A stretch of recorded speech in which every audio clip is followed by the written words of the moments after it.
데스크톱 PC를 사면 따라오는 경우도 많은데 무려 키보드 따위를 산다는 건 몇천원이라도 정말 돈이 아까운 일로 여겨지는데요. 1인칭 슈팅 게임들과 몬스터를 써는 맛이 절대적인 MMORPG 등 다양한 고사양 게임들의 등장과 함께 게임할 때 적들을 물리치는 타격감을 극대화하면서 키를 후려칠 때마다 경쾌한 소리와 함께 쫄깃쫄깃한 타건감을 보여주는 기계식 키보드가 유행하게 되었습니다. 기계식 키보드가 아닌 키보드도 그저 기계 같은데 굳이 기계식이라는 말까지 묻혀 파는 이 기계식 키보드는 적축, 청축, 갈축이라고 불리는 다양한 스위치들로 구분되면서 일반 번들용으로 끼워주는 멤브레인 키보드보다도 가격이 최대 100배 이상 차이가 나는 경우도 있는데 괜히 비싼 거 질렀다가 결국엔 당근마켓에 올릴까 걱정이 되는 여러분들을 위해 기계식 키보드는 대체 왜 이렇게 키를 후려갈기는 맛이 있는지, 스위치 색깔에 따라 대체 무엇이 달라지는지, 기계식 키보드를 처음 만나뵙는 분들을 위해 대부분의 소비자들이 선택하는 MX 스위치를 중심으로 단순 스위치의 차이에 대한 설명뿐만 아니라 제품 추천 영상 전 알고 계시면 좋을 만한 내용들을 정리해보았습니다. 그럼 안대공학 출발!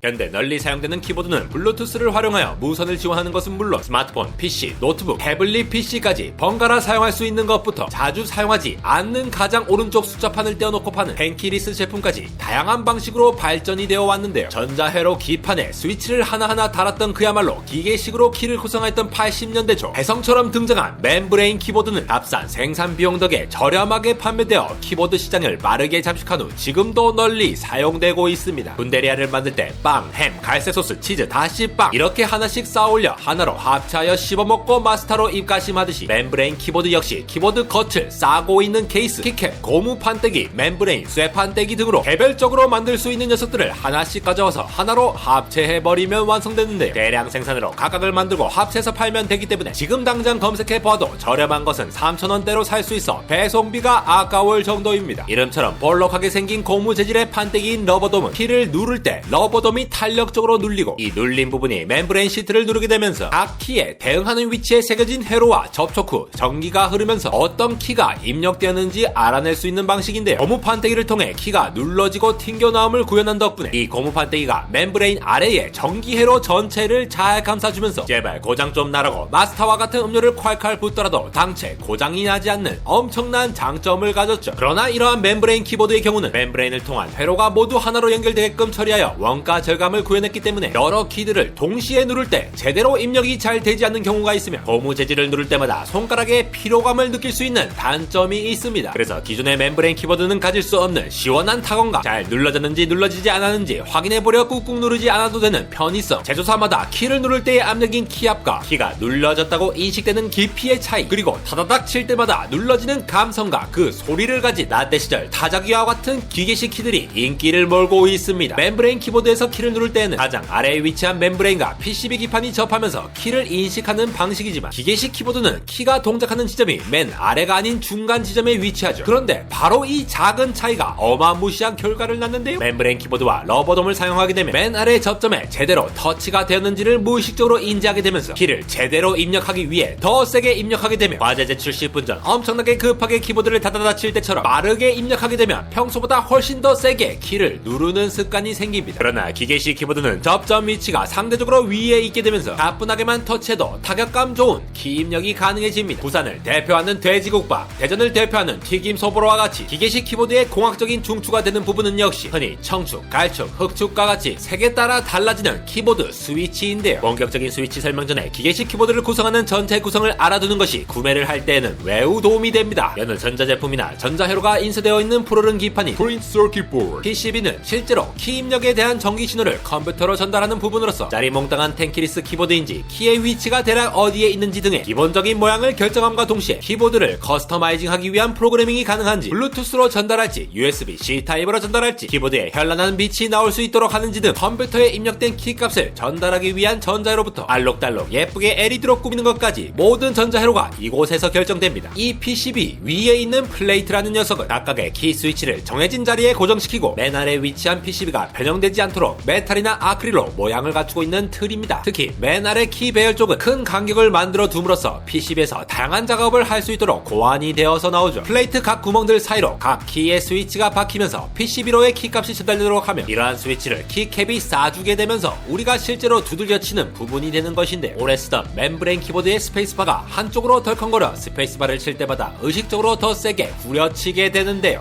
이러한 것을 잡아주기 위해 스페이스바나 엔터키와 같이 비교적 크기가 큰 키는 가장자리 부분을 눌러주더라도 전체에 키압이 고르게 분포할 수 있도록 도와주는 이렇게 생긴 스테빌라이저를 장착하죠. 키캡의 경우 그저 디자인 요소라고 하기엔 키를 누르는 느낌이 달라지는 요소들을 주목할 필요가 있는데요. 특히 키캡의 모양에 해당하는 프로파일의 경우 다양한 모양을 가진 키캡이 있기에 동일한 스위치의 키보드에서도 키캡의 모양이나 무게에 따라 눌러지는 깊이나 느낌이 달라질 수 있죠. 우리가 오랫동안 사용한 키보드의 경우 소위 말하는 개기름이 지속적으로 플라스틱과 반응하면서 반짝반짝거리게 되는 밀도가 높고 쉽게 휘어지지 않는 플라스틱인 ABS가 널리 사용되며 밀도가 낮아 쉽게 휘어질 수 있지만, 이러한 개기름 광택이 잘 나지 않고 햇빛에 쉽게 변색되지 않는 PBT라는 재질을 사용하기도 합니다. 그럼 지금부터 본격적으로 기계식 키보드의 감성을 담당하는 스위치에 대해서 알아보도록 하죠. 오늘 영상에서 다룰 체리 MX 스위치의 경우 1953년 월터 체리에 의해 설립된 세계 최고의 키보드 제조업체 중 하나인 체리에서 1985년 발표한 키 스위치 기술로서 이미 전세계 키보드 시장의 스위치로는 표준이 되어버렸는데, 체리사 특허가 지난 2014년에 만료가 되면서 동일한 방식의 스위치를 다른 기업들도 제조할 수 있었기에 기계식 키보드는 더욱더 빠르게 보급되어 갔습니다. 색깔로 구분하면 너무나도 다양한 스위치가 존재하는 체리 MX 스위치를 대표적으로 3개 나눈다면 리니어 방식의 적축, 넌클릭 방식의 갈축, 클릭 방식의 청축이 있으며 그 외에 저소음 적축이나 흑축, 녹축, 회축, 실버축 등의 다양한 색의 스위치들은 이러한 큰 3가지 방식에서 키압이나 키가 눌러졌을 때 인식하는 위치, 그리고 소리가 나는 정도나 그 음색 등에 전달하는 감성이 달라진 파생된 방식으로 보면 됩니다. 먼저 기계식 키보드 하면 일반 사용자들이 상상하는 PC방에서 가장 널리 만날 수 있는 요란한 스위치, 바로 클릭 방식의 청축인데요. 키를 누를 때마다 치캉치캉 하고 소리가 나면서 그 타건감은 게임에서 몬스터를 썰어버릴 때의 타격감으로 잘 이어지는 클릭 방식의 대표적인 스위치입니다. 멤브레인 키보드와는 달리 청축의 경우 키를 중간쯤 눌렀을 때 키를 감싸고 있는 슬라이더의 걸쇠 부분에 아주 작게 톡 튀어나온 부분에 의해 힘이 모아지다가 이 지점을 지나는 순간 슬라이더가 아래로 강하게 후려쳐 내리면서 아주 호쾌하게 톡탁탁톡탁 터지는 소리가 나게 되는 것이죠. 멤브레인 키보드처럼 온 힘을 다해 꾹꾹 누르지 않아도 적당한 지점에서 알아서 철컹하고 들어가면서 키가 입력되기 때문에 여기서 바로 기계식 키보드에 지는 맛이 생겨버리는 것이죠. 키마다 약 50g의 누르는 압력, 즉 키압이 필요한 이 청축보다 조금 더 빡센 키압을 원하시는 분들이 선택하는 것이 녹축입니다. 이러한 청축과 녹축과 같은 클릭 방식의 경우 그 소리가 어마무시하게 요란하기 때문에 신입사원이 당차법으로 사들고 가서 이를 다다다다 처리하기에는 과장님과 부장님께 한 소리 들을 정도로 정신없는 키보드임, 키압도 소리도 빡센 편에 속하는 키보드로서 손가락 관절염을 생각해서는 긴 시간 계속 작업이 필요하신 분들께는 적합하지 못하죠. 이와는 반대로 좀 조용하게 타건하고 싶고 관절염 걱정 없이 오랫동안 키보드를 치고 싶은 분들에게 리니어 방식의 적축이 적당한데요. 청축에 비해 낮은 40g의 키압을 가진 적축은 동작 방식의 걸쇠가 없이 부드럽게 만들어져 있고 슬라이더가 아래를 내려치는 과정이 없어 기계식 키보드 중에서는 상당히 조용한 편에 속합니다. 리니어 방식이라는 것도 걸쇠가 걸리면 갑자기 툭 하고 키가 눌러지는 것과는 달리 마치 Y는 AX 플러스 B 1차 함수처럼 스무스하게 눌러지기 때문에 붙여진 이름인데, 평소 과격한 후려침으로 타건하는 사람들이 적응하기 전에는 키가 눌러짐을 인식하는 부분이 상대적으로 짧아 조금만 건드려도 키가 입력되는 바람에 오타도 잘 발생합니다. 그러나 살살살 치더라도 입력이 잘 되기 때문에 소위 말하는 구름 타법이 가능하며, 라떼 시절 한메 타자 연습에서 베네치아를 수호하던 시절에 썼더라면 게임 순위를 높일 만큼 빠른 타자 속도가 나오는 것이 장점이죠. 아니 이게 무슨 기계식 키보드야 라고 하는 사람들을 위해서 적축의 키압을 높인 버전이라 볼 수 있는 60g 키압의 흑축도 리니어 방식을 대표하는 방식인데요. 출시된 제품들마다 키압이 다르긴 하지만 높은 키압만큼 장시간으로 사용하기에는 부담스러운 부분도 있습니다. 반대로 적축을 사용 중임에도 과장님이 자꾸 나보고 키보드 치는 소리 줄이래 라고 하는 분들을 위해서 등장한 저소음 적축의 경우 동일한 키압에 스위치가 바닥에 부딪히는 소리를 완화할 수 있는 재질을 추가하여 더 조용히 만들어졌습니다. 적축과 동일한 리니어 방식이지만 적축보다도 더 빠른 구름타법을 치기 위한 분들께는 스피드축으로 알려진 실버축을 사용하면 되는데, 적축보다도 키가 눌러진 지점을 더욱더 짧게 가져가면서 터치만 슥 해도 키가 눌러진다는 말이 있을 정도이죠. 그렇다면 이제 청축과 적축 방식의 중간 정도 되는 키보드가 등장해야죠. 청축 슬라이더의 톡 튀어나온 부분을 조금 부드럽게 갈아버리고 슬라이더가 내려치는 걸 제거하여 소리가 삭삭삭 나는 정도로 바꾼 넌클릭 방식, 바로 갈축입니다. 45g으로 적축보다 약간 높은 키압을 가진 갈축은 적축 광축과는 달리 걸쇠 모퉁이가 존재하기에 확실히 누르는 맛은 있지만 너무 요란하게 터져나오는 소음을 잡아주는 방식이며 기압을 조금 더 높게 만든 넌클릭 방식으로 회축이나 클리어축이 존재하기도 합니다. 간단히 후려쳐서 세 가지 방식의 체리 MX 스위치를 설명드리긴 하였지만 특허 만료 이후 MX 스위치와 동일하거나 조금 다른 방식의 스위치도 등장하였는데요. 기본적으로 기압을 조절하거나 키가 인식하는 높이 지점을 다르게 가져가거나 MX 스위치와는 다른 방식으로 밀고 있는 회사들도 있습니다. 이러한 기계식 키보드들 중에서도 제품마다 각각의 스위치를 단독으로 구입하여 키보드에 꽂을 수 있도록 마운팅 옵션을 지원하는 키보드도 있는데요. PCB에 스위치를 핀으로 박아서 사용하는 방식이나 별도의 핀 없이 메탈 프레임에 장착하는 옵션을 확인하시면서 개별적으로 스위치를 바꿀 수는 있지만 PCB가 스위치 핀을 박아서 쓰는 걸 지원하지 않는 경우에는 PCB 핀 방식의 스위치에서 그냥 핀을 잘라놓고 사용하면 되기에 대체로 PCB에 핀을 박아 사용하는 스위치를 구입하시는 게 여러모로 속 편합니다. 멤브레인 키보드가 마스터와 같은 음료에도 거뜬한 값싼 키보드인 반면 기계식 키보드의 경우 별도의 처리가 되어 있지 않다면 오염물질에 매우 취약한 형태라고 보실 수가 있는데 비싼 돈을 주고도 가끔 이렇게 키캡을 죄다 뽑아서 오염물질을 잘 제거해야 한다는 번거로움이 아쉽기는 합니다. 각각의 기계식 키보드의 경우 처음 사용할 때에는 그 차이가 미세하기 때문에 오랫동안 사용하면서 자신이 편안하게 느끼는 키보드를 찾아가는 것이 중요할 텐데 제품으로 가장 많이 나와 있는 청축, 적축, 갈축 기준으로 비교해 보시면서 시끄럽게 후려갈겨도 되는 환경인지 내 손가락을 관절염으로부터 보호할지 이것저것의 절축인 형태인지를 잘 생각해 보는 것이 좋은데 최근에는 키보드의 끝판왕인 무접점 키보드가 등장하기도 하는데 광축, 정전식 키보드 등에 대해서는 적절한 시점에서 다시 한번 다루도록 하겠습니다. 그 누구보다도 빡센 연구실에 가서 빡센 지도 교수님 아래 빡센 트레이닝을 받던 대학원 시절 교수님과 랩 미팅만 하고 나면 너덜너덜해진 상태로 돌아왔는데요. 랩 미팅 자료를 밤새 만들고 있던 중 갑자기 건물 전체가 정전되면서 소중한 내 랩 미팅 자료가 사라지는 피똥 싸는 경험을 하고는 습관적으로 컨트롤 S를 너무나도 자주 세게 여러 번 누르게 되면서 저장할 때만큼은 마치 멤브레인 키보드를 청축처럼 요란하게 사용하고 있는 새끼손가락에 개토토 좀 붙어주세요. 안대공학 에러였습니다.